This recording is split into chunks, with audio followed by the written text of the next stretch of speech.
People who have came close to dying, what were your last thoughts? I tried to commit suicide via drowning in a public pool. I was 8 and short for my age, so I purposely went to the deep end. My last thoughts were, at least daddy won't see this, and the rest of my family never pays attention to me, so I'm coming to heaven. God. The lifeguard rescued me just before I passed out, and my mother yelled at me for going to the deep end, saying I should have known better, and told to sit on the grass for the rest of the day. I was dealing with being sexually abused by her father, and I just wanted it to finally end.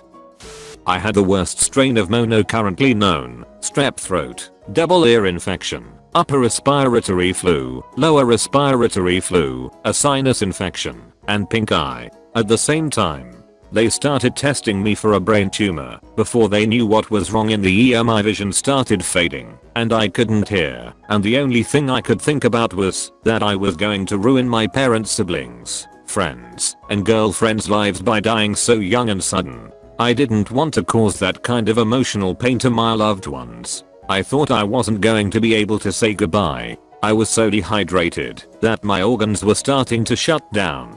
Had I waited another day to go to the ER, I would have died from total organ failure. My body was making so many white blood cells that my counts were higher than some of the nurses and doctors had ever seen in their professional career. I was administered 3 separate sacks, you could call it, of fluids. They were keeping me alive at the time. They gave me a huge amount of prednisone, over 200 mg doses. I was high as a kite for a week. I don't remember much from that week, but somehow I got home with my parents, lived on smoothies, and slept a lot. I even managed to play Apex and win matches, and I don't even remember doing it. They forced me to drink 2 to 3 liters of water a day. I discharged a lot of phlegm. The week passed, and the prednisone wiped out my flu and helped my body fight off my mono symptoms. But steroids can make bacterial infections like strep, ear infections, and pink eye feel worse. I couldn't speak for 2 weeks. After the steroids, I was put on an extremely powerful antibiotic and had to stay home for another 3 to 4 days because it completely wiped out the good bacteria in my body. After 3 weeks from visiting the ER, I went back to college. 5 weeks later, I finished the semester with a 3.4. Pretty freaking proud of myself. I was gridlocked in traffic with a wildfire on both sides of my vehicle. I could even touch the window, it was that hot. Our cell tower was knocked out, so I couldn't even tell my family and friends that weren't in the car that I loved them. I sat there, and I was oddly peaceful. There was nothing I could do. My whole family was sweating. My little brother was crying. I was 15, and I just sat there and accepted that my life was what it was, and I didn't bother thinking about what I wished I had done differently or what I wanted to accomplish, because I didn't matter. I was convinced I would die quietly with my family in a car. I couldn't think. I put my headphones in and played my favorite songs, thinking maybe I could die to one of those. When traffic started moving again after a few hours, I could barely stay awake. I remember the first time I showered after the fire. There was soot running down the drain and I just cried. Since then I started telling people I loved them. I decided to live for myself. I came out. I worked towards a future. I even sat at my first bonfire this year. It was horrible. When I was like 11 years old, I was home alone one day during the summer, just watching TV while eating Skittles. I like to put a bunch in my mouth and make like a Skittle ball that I would chew on. Something on the show I was watching made me laugh, and I swallowed the ball, which got lodged in my throat. I then experienced a few seconds of sheer terror because I realized that there was nobody here to help me at all, and I was probably gonna die. Thankfully, I remembered some cartoon or movie where someone jammed their stomach on a chair and got something unstuck from their throat. So, I lunged at the corner of the recliner as hard as I could with my stomach, and it actually worked and popped the small ball out. It was super lucky because I really had no idea what I was doing, but one of the worst feelings I have ever experienced. Definitely never ate Skittles that way again after that, and to this day I'm still a bit paranoid about eating certain things when alone.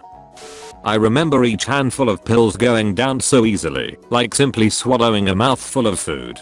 It surprised me, as I was one who normally struggled to take more than a single pill at a time. I wasn't struggling this time, though. I had downed a cocktail consisting of 6 handfuls of a small mix of medications. It took a moment before anything came to mind. Everything was so quiet, the silence was almost deafening. My mind became foggy. My stomach suddenly queasy. My legs and arms felt so tremendously heavy, shaky. As I tried to get up, I started to feel my heart beating. It had a change in pace from normal and was loud, like thunder pulsating in my ears. The first thing I managed to mumble out after fumbling to call my best friend on the phone was I freaked up. Today marks 4 years since making it out of the psychiatric ward for my attempted overdose. I'm still alive, and it feels good. I was stabbed in the neck by someone robbing my house. I totally thought I was going to die. I hate myself, but I begged the guy who stabbed me to stay because I didn't want to die alone.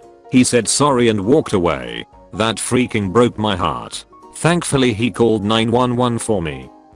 I was in a fight and I didn't know I was stabbed in the liver and the lung. I walked away with my friend and collapsed in an alley. I remember bleeding out with calming waves of euphoria washing over me and I thought, I've lived enough, I'm okay with this. I blacked out and woke up in the back of an ambulance with waves of immense pain assaulting my body. Dying isn't awful, surviving is awful. A little over 10 years ago I had the Widowmaker heart attack. I spent the first day in the hospital with a balloon pump assisting my heart to help me stay alive until they could perform the surgery the next day. They told my wife that my chances of surviving were only about 20%. I had the priest in, family, the whole 9 yards. In the morning, as they wheeled me into the operating room, I was doing the Monty Python bit and get the machine that goes ping in case the administrator comes by with the surgical nurse, who was also a MP fan. The look on the surgeon's face was priceless, and I was chuckling as I went under. My last thoughts were fair, we got this. The surgeon later told me that I was the only patient in his entire career that came into his operating room laughing, but that my attitude may have been a large factor in my survival. I was in the process of being electrocuted, having been working all day atop a scissors lift. The electricians had left the 277 volt line live, and while I was standing and reaching while running the last low voltage run of the job, I contacted their line. I saw the white light at the end of the tunnel. All I knew was throbbing and 60 cycle noise and the white light. My last thought was I wonder if I can tell my knees to unlock. Obviously they did, since I'm here typing this. Severe electrical burns still here living the life. As a teenager, I decided at one point to stick a paper clip in the end of one of those light up candles you place in the windows for Christmas. I remember a blue spark popping out and how I could actually feel the electricity moving from my hand and up my arm. Luckily it didn't get farther than my shoulder, but my heart was kept beating extremely fast for a good 30 minutes or so. So that jolt really stays with your system for a while. Very cautious around electricity now. Was on a road trip with my best friend, middle of the night, middle of nowhere.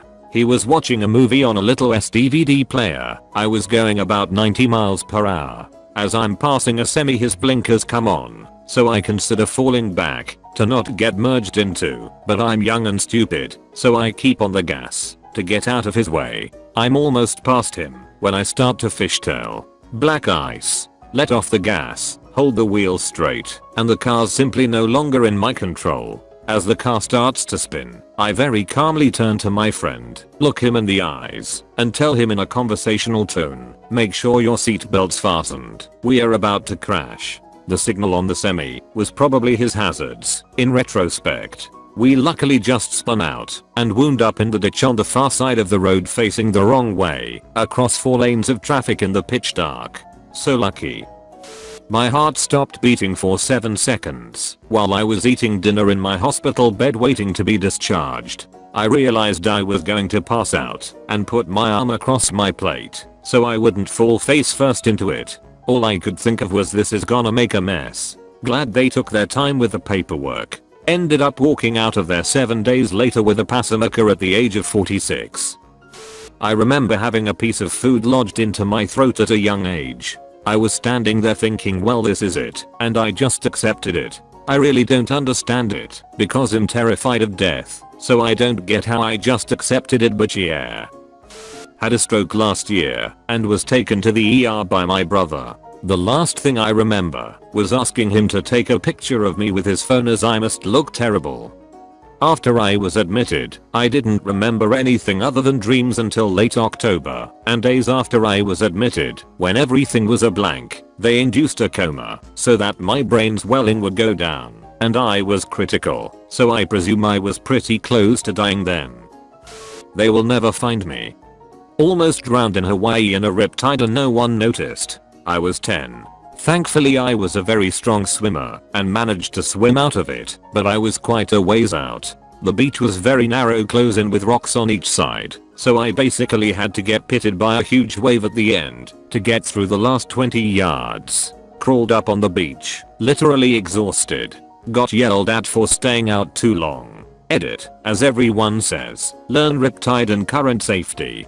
Don't fight it, and swim sideways if possible. Strongly consider PFDs if you are not a strong swimmer. That doubly applies in rivers, but that's for another day. Unfortunately I don't remember where this was. It was 1988, and I think it was a small hotel beach. Thanks for all the comments and upvotes. My first one over 250 upvotes. Edit 2. Please take your children as early as possible for swimming lessons. I learned when I was 3 or 4 and undoubtedly saved my own life several times by being a strong swimmer. I was 16 years old. I had my lower right wisdom tooth come in, and it broke the tooth next to it. That caused an abscess, which led to an infection in my jawbone. I was taken to the ER by my mother because she thought I had some sort of lockjaw because I couldn't open my mouth. It was so swollen. The doctor told her that I couldn't be treated there, and so I was ambulanced to another hospital an hour away. I remember slipping in and out consciousness, getting prepped for the surgery, and having my dad there. The last thing I remember thinking was that I didn't want to go yet. I would make so many people devastated if I died. I remember crying before, and my dad just calmed me down and told me he loved me. I recovered in the hospital for a month, got a visit from my then boyfriend now husband, missed high school finals of that year, and was discharged on Christmas Eve.